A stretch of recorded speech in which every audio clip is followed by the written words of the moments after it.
Student is determining the weight of a meter rule using a balancing method. Basically, what concept he's using, the weight of the meter rule, if it is a uniform, it will act at the center.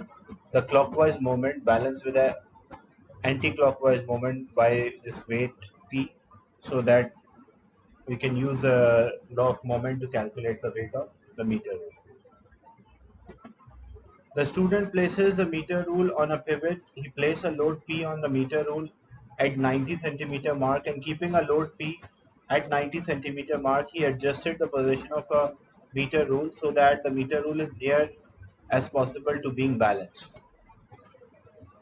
He records the distance A from 90 centimeter mark to the pivot, and he records the distance B from the pivot to 50 centimeter mark. Then he repeat the steps and placing a load P at 85, 80, 75 and 70. The readings are shown. So reading of A and reading of B, and using these readings you do not need to begin access from origin. Plot A on y-axis and B on x-axis. So A on y-axis, smallest value of A is 10.5 and the highest is 21. And they already specify we don't have to start the access from origin. So what is the meaning? We can start with any number. Like you started with 10 and the maximum, then this will be 20, between them 15.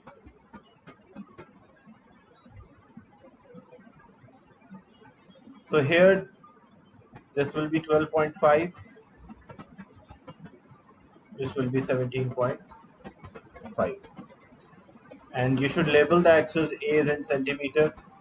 About B, they mention smaller.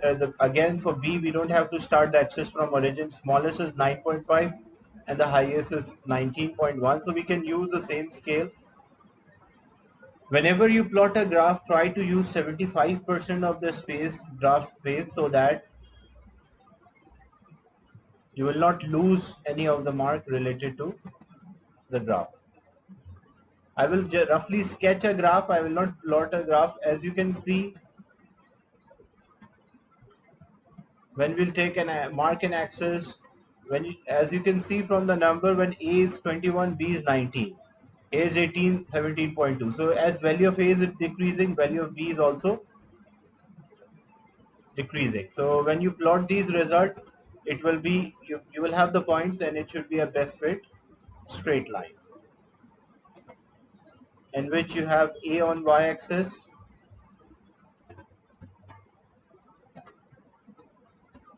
and B on x-axis. After drawing a best fit straight line, you have to find the gradient and show clearly on your graph. So when they mention show clearly on the graph, as you are using a formula for gradient, which is y2 minus y1 over x2 minus x1.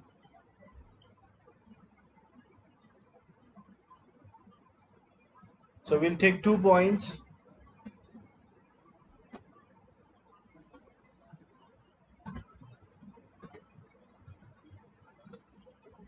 and clearly you have to show the points which you are taking to plot these or finding the gradient.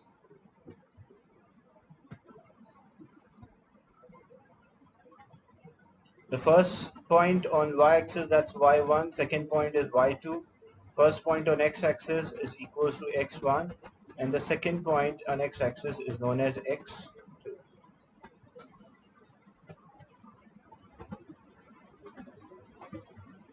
So after finding the gradient, they mention calculate the W1, the weight of a meter rule, using the equation W1 is equals to G into P.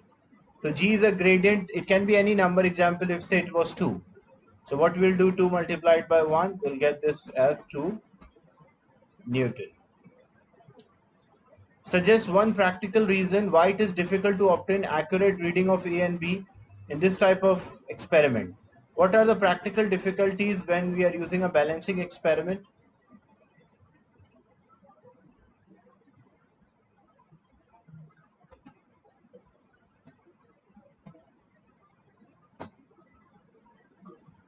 It is hard to know the center of the object P, that's right. And as well as it is difficult to balance a meter rule when the load is placed on it. So difficult to balance a meter rule when load is placed on the meter rule.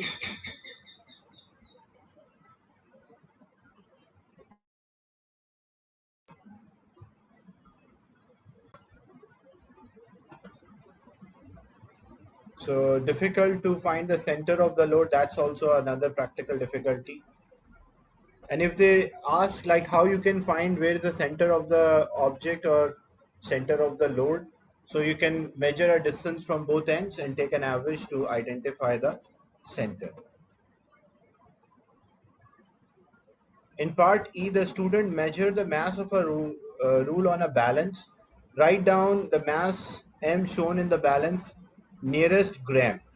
So what is the value of mass in gram?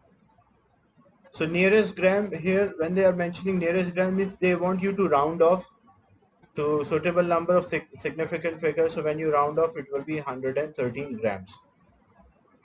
Calculate the weight W2 of a meter rule using equation W2 is M into G. G is 10.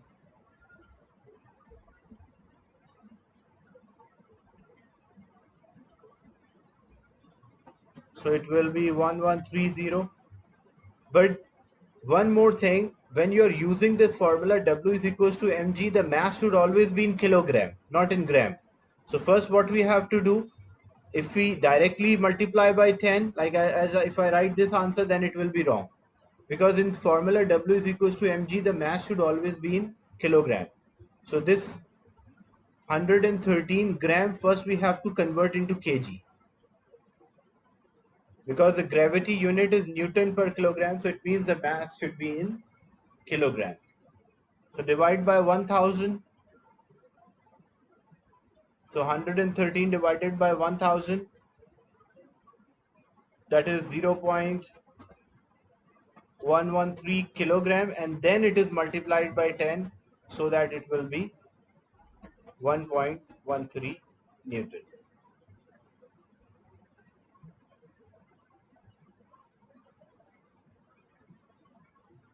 Why 1.13? Because this mass was in gram. We have to convert to use this formula. The mass should be in kilogram. So we divide by 1000. When we divide by 1000, it will be 0.113. And 0.113 multiplied by gravity, which is given 10.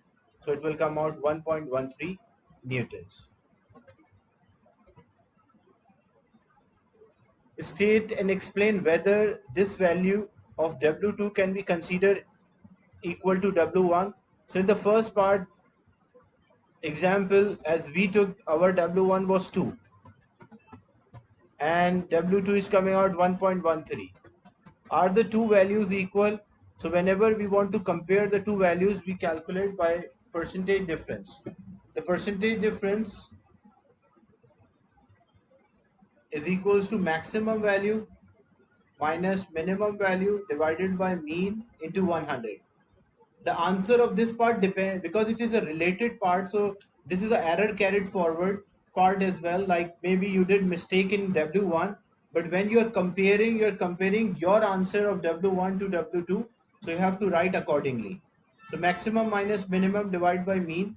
Maximum value is 2, minimum value is 1.13, divided by mean or average, so 2 plus 1.13 divided by 2 into 100. What is the final answer for percentage difference? Maximum minus minimum divided by mean into 100.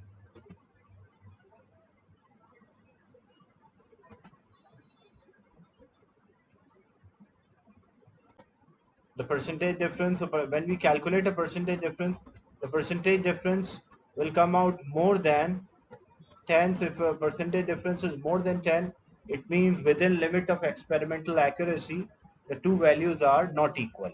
But maybe student may get, like, because I did not solve the first part in which we have to calculate a gradient. Maybe you're getting say 1.1 and W2 was 1.13. So again, you have to calculate a percentage difference and compare the two values. If it is less than 10, they will be equal. If it is more than 10, they are not equal. The student is determining the resistance of resistance wire. The circuit is shown in figure 2.1. The power supply length is there. Record the current I in the circuit as shown in ammeter. What is the value for the current? Using this ammeter,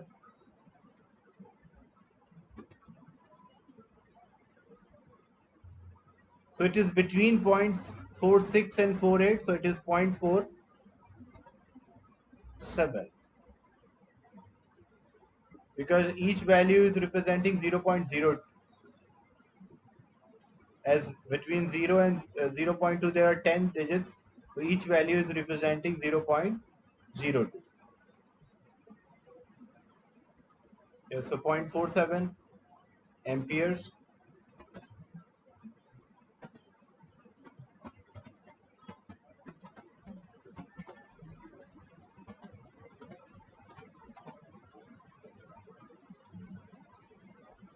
The student places a sliding contact at a distance L is equals to 20 centimeter from B. She records the potential across the length of a resistance wire. She repeats the procedure using a length values 40, 80, 40, 60, 80 and 100.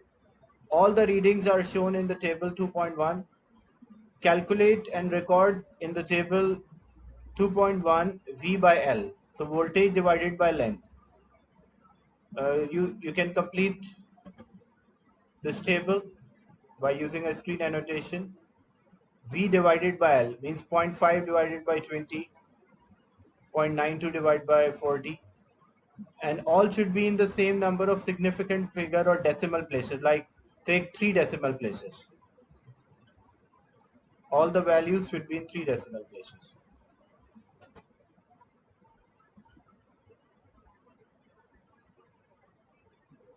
You can use other part of the screen.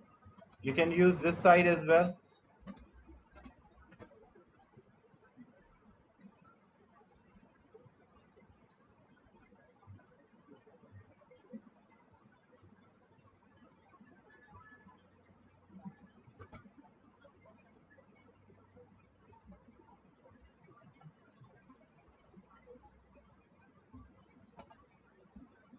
Okay. The next part, look carefully at the values of V by L. Tick the box. Look, what is the relation between the two quantities? If two quantities are directly proportional,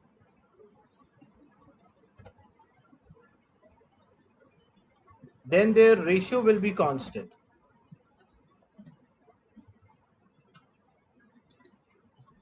And if two quantities are inversely proportional,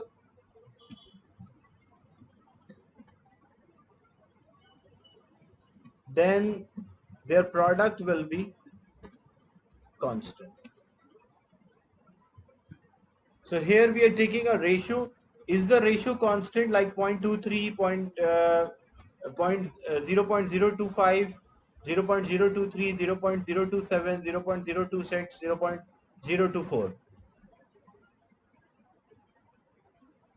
Is it appear to be like, when you compare these results, how to compare the same idea if you want? Yeah, approximate, because experiment when we say that the two values are same, practically, like in terms of practical, 9.8 is approximately same as 10 or 10.2, that is approximate. But because practically when you're repeating the experiment, doing the experiment, there are certain parameters which leads to an error.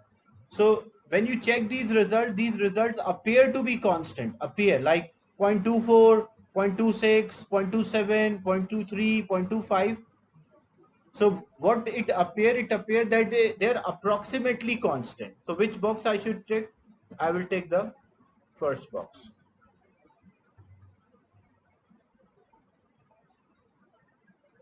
Because if you read the second statement, V by L is decreasing and V is increasing. If V is increasing, this is approximately constant.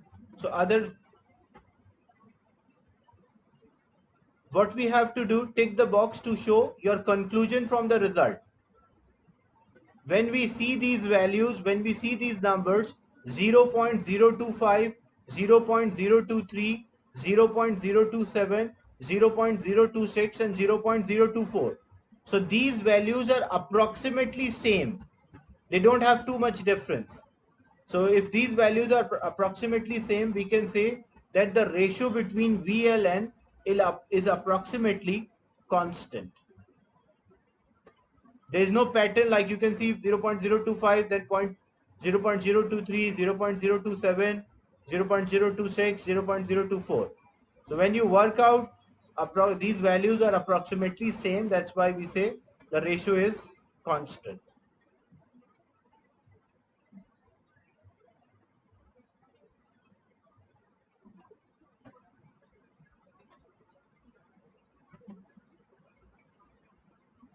Justify your conclusion by reference to your results. So using the results, we can use a percentage difference as well. Percentage difference, again the same idea, maximum minus minimum divided by mean into 100. So maximum value in the combination minus minimum value in the combination divided by average or mean and multiply by 100.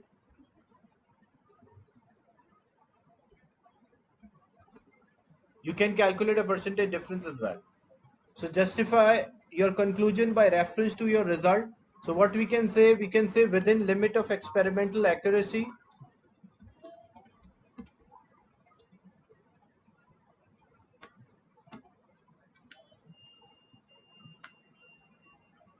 the values are approximately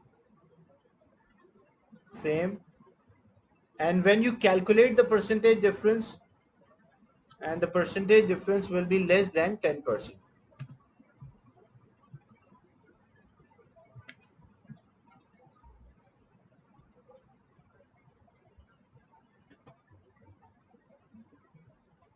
How to calculate a percentage difference? Maximum value 0.027 minus minimum value 0.023, and they take an average of all these and into 100.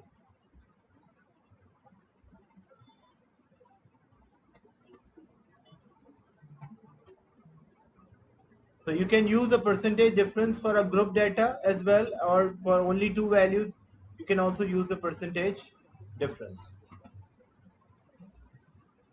So we have to justify, because you have to justify. How you justify? You will mention that within limit of, it's of 1 mark, so even without calculating percentage difference, you can mention that within limits of experimental accuracy, the values are approximately same.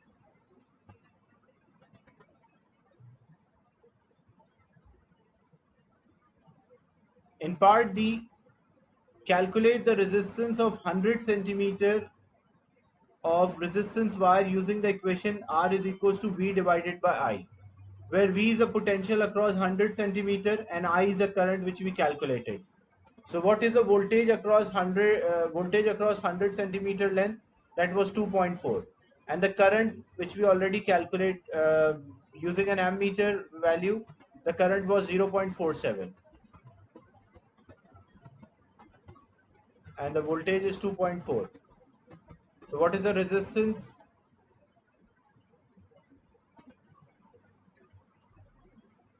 Resistance is voltage divided by current.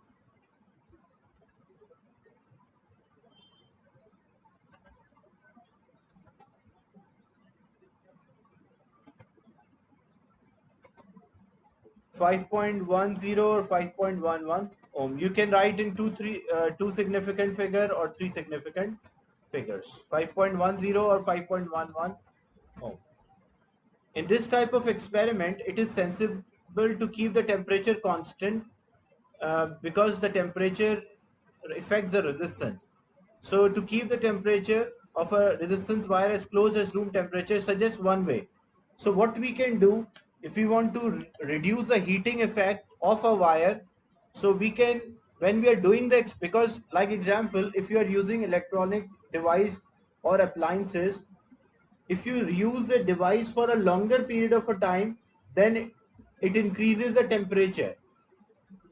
So what you can do when you're using this apparatus for the experiment, you will record the values, read the voltage and current, and then you will switch off between the reading. What is the advantage of switch off between the reading? So that it will not produce too much heating effect if a same apparatus is left open or switches remain closed and the current continuously pass through the circuit, so it will produce a greater heating effect. So open the switch between the reading or switch off between the reading.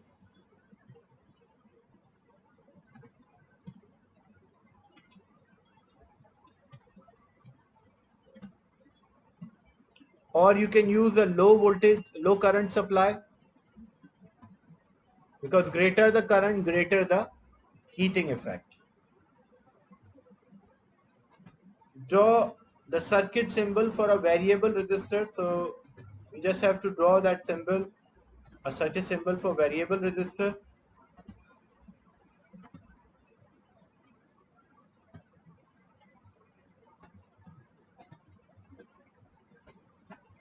So this is a circuit symbol for variable resistor. You can draw the other one in which the arrow is pointing into at the center. In question 3, a student is investigating the rate of the cooling of a water under different condition. Means he is investigating how much or how, with reference to a time, the temperature changes.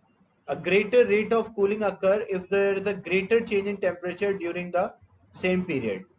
So rate of cooling is, if we have a greater change in temperature, it means the substance is having a greater rate of cooling. Figure 3.1 shows some of the apparatus. The thermometer is there, a lid is placed, a hot water and a beaker, a clam stand bench. A thermometer in figure 3.2 shows the room temperature at the beginning of the experiment. State the value of the room temperature. What is theta R, the room temperature?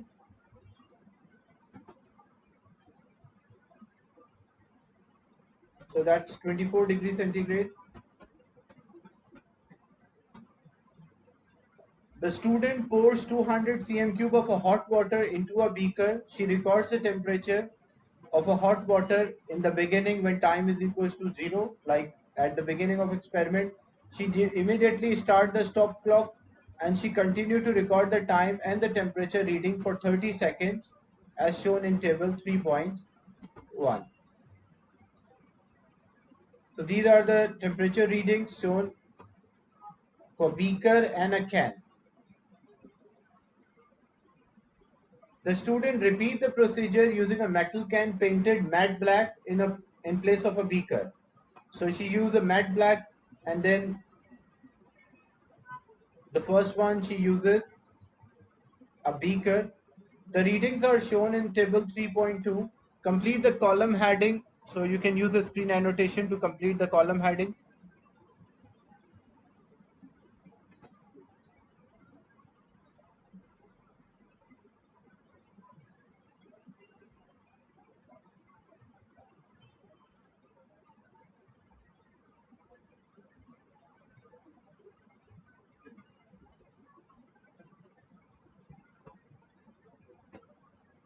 The next part,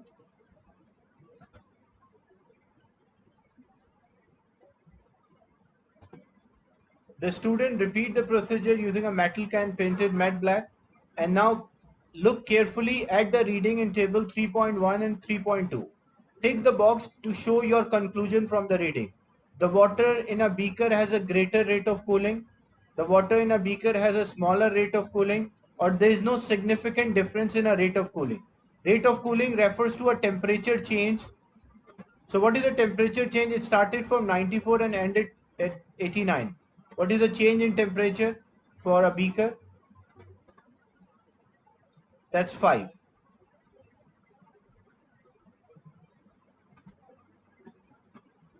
And when you check a can, it started with 93 and ending at 87. So what is the temperature change? 6. So which box I should tick? You can use a screen annotation to think which box we should tick. First, second, or third.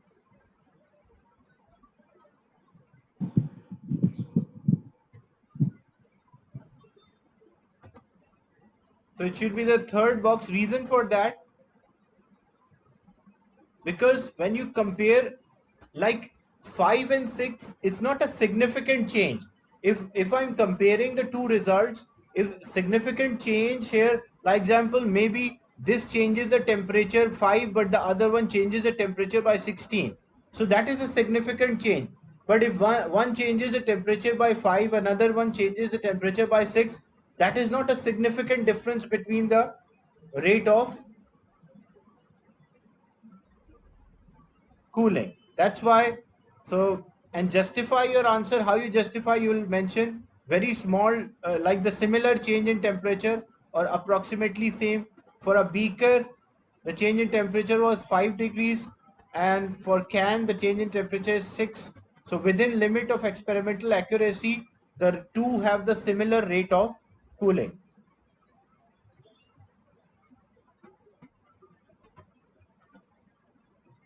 The next part, a student in another school carry out the experiment and reports the rate of cooling of water in the can in different is different from rate of cooling of water in a beaker.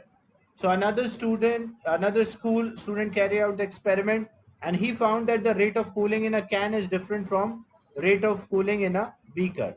He planned to change the experiment to find out whether this difference in rate of cooling is caused by a matte black surface of a can being better radiator than shiny, the metal of a can being better conductor of thermal energy than the material. Suggest two suitable changes to the apparatus. What students should do to investigate this?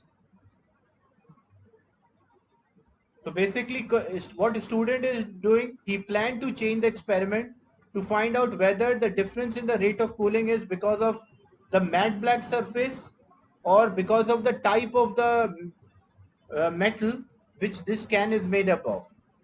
So suggest two suitable changes to the apparatus that student could make. So what he can do, what changes he can make.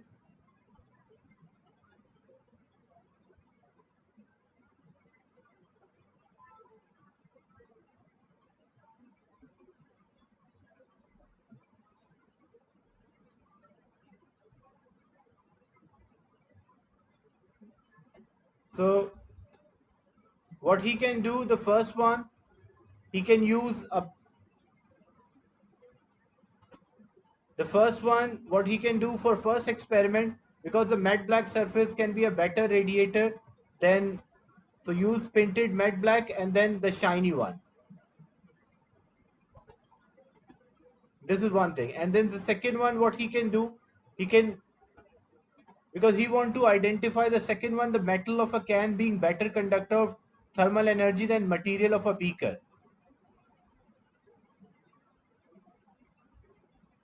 So suggest two suitable changes to the apparatus that student could make.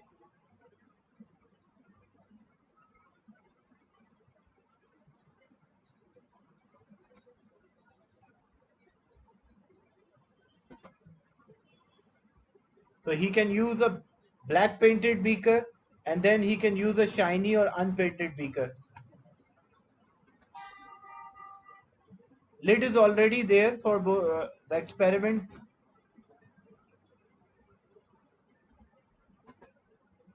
Because the student want to investigate these factors: the matte black surface of a can being better radiator of a thermal energy than shiny, and then the metal of a can being a better conductor of thermal energy than material of a beaker.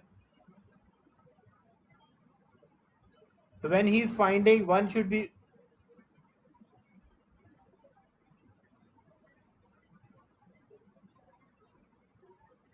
so when he's finding that the effect whether a material is a better one, like the metal of a can being a better conductor than thermal energy, because these are the possible. He planned to change the experiment to find whether the difference in the rate of cooling is caused by the type of the surface. So if it is caused by a type of surface, so he will use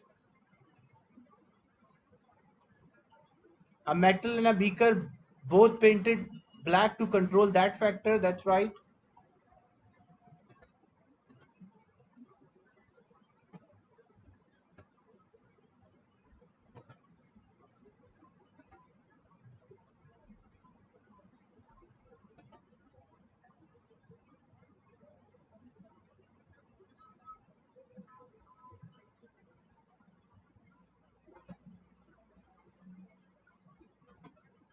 Is it clear, this experiment?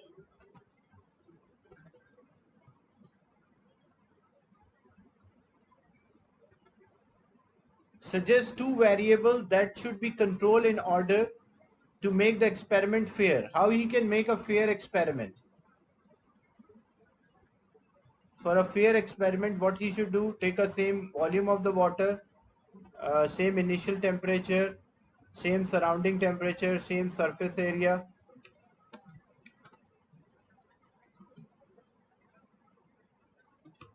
same room temperature or surrounding temperature,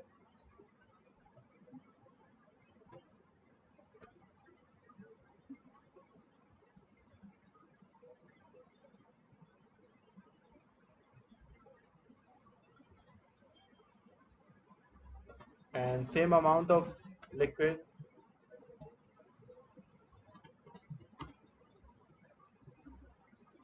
or water. The last part is planning of experiment. A student is investigating the work required to pull a box containing some masses up a slope. A wooden board is there. Figure 4.1 shows a board with a box. Plan an experiment to investigate how the work done required to pull up the box up the slope depends on the mass and its content. The work done is force multiplied by distance moved. The following apparatus is available. You have a wooden board, a box with the length of a string attached, selection of the masses, a meter rule, and electronic balance. So basically what we will do, list any other apparatus that you need. What other apparatus we need here other than what is mentioned? So we use a spring balance or a Newton meter or a force meter. Because when we pull, how to identify how much force is applied? So by using that, how we'll know how much force we are applying? We'll use that spring balance, or also called a Newton meter or force meter. Explain briefly how would you carry out the investigation, include the measurement you would take. So how we will carry out this experiment? So we will place a box, because the main experiment is we are planning experiment to investigate how work done to pull the box up the slope depends on the mass of the content. Like, so what we will do, we will take a box, place it on inclined surface or on the surface having certain slope. We'll add a load, we'll move the object, record the value of force and measure a distance by a meter rule, and then we will repeat the procedure by different masses. Like first we add 1 unit, then we'll add 2 units, then 3 and 4 and so on. State the key variable that you would control. What we will control here for a fair comparison, every time we are changing the mass and finding the work done, what key variables, what are the control variables? Same slope,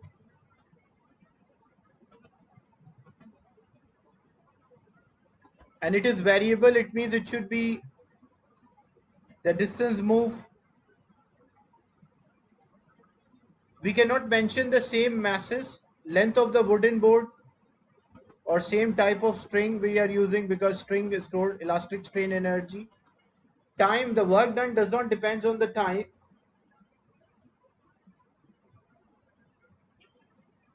So same slope and the distance move, the length of the wooden board which we are using.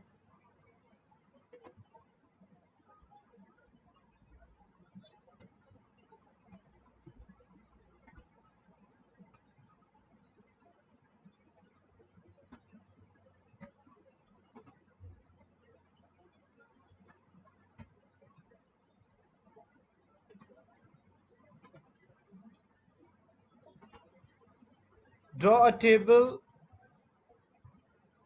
with a column heading to show how you would display your result. So how we'll display our result? What we are calculating force,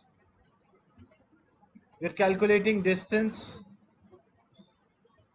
sorry, we are measuring force, we are measuring distance, and we are calculating a work done. And then one more thing, the mass. You don't have to write any numbers here. So mass, and that is in, it's a small, so in gram, the force Newton, the distance centimeter, and the work done will be Newton centimeter here.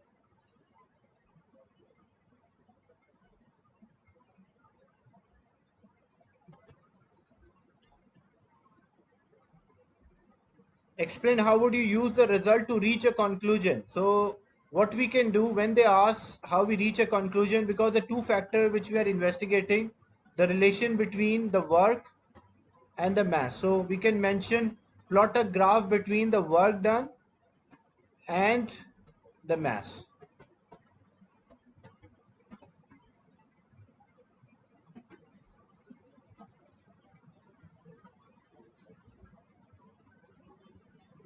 Is it clear, this experiment? So we use apparatus of force meter.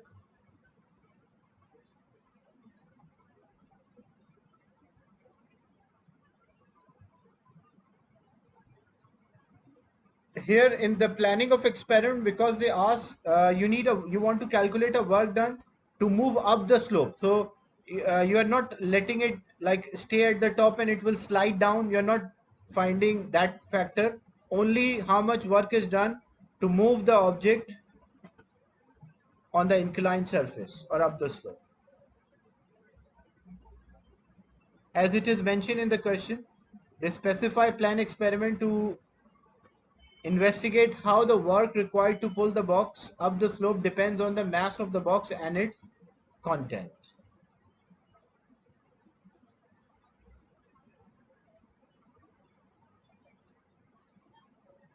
For force meter reading, the reading of force meter be constant throughout the motion.